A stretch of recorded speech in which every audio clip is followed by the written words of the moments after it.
Carl Sagan, who was kind of a mainstream man in so many ways, he wrote this book, The Dragons of Eden, about the reptilian connection to humanity and human genetics. And he says in there, was the effect to understand the human's reptilian characteristics is to understand so much about human behavior. Quite right.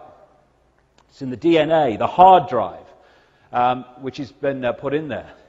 Now, one of the hardest things that people have to understand, and I completely appreciate it, is this idea of shape-shifting. Now, it's an ancient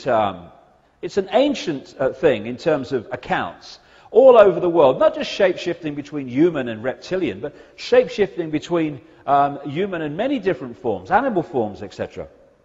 And people perceive it, because we're so locked into this reality is real, as like a physical, solid human body transforming into a solid reptilian body and then back again. Because I've spoken to people all over the world, in vast numbers now, who have seen this phenomenon of seeing someone, a human, suddenly transform into a reptilian figure and then come back again. And the ancient accounts talk about the same thing. And people think, hey, it's impossible, mate. How could a body change into another body? I mean, the person would die, wouldn't they? Well, that's not what's happening. As we talked about in the first half, the only place that the physical reptilian form and the physical human form exist is in here, when their energetic form is decoded into a holographic, apparently physical form. So when something's shape-shifting, it shifts in the decoding mechanism by which we decode different energy fields. It's literally like changing a television channel.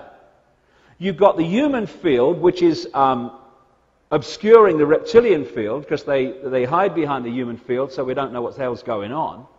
And if I'm observing the human field, that's the prime field that I'm decoding, I will see a human. But if this becomes the prime field, suddenly, for whatever reason, I'm now decoding the reptilian field, the reptilian energy field. What is happening in my decoding system in my mind is I'm seeing a human physical form, reptilian physical form, human physical. Did you see that? The bloke's just changed into a bloody lizard. So it's in the decoding that shapeshifting takes place. Because there is no physical form out there. It's in here. That's where it all goes on. And this movement of energy fields is where we get confused, and it's where the decoding mechanism makes us think that very strange things are going on.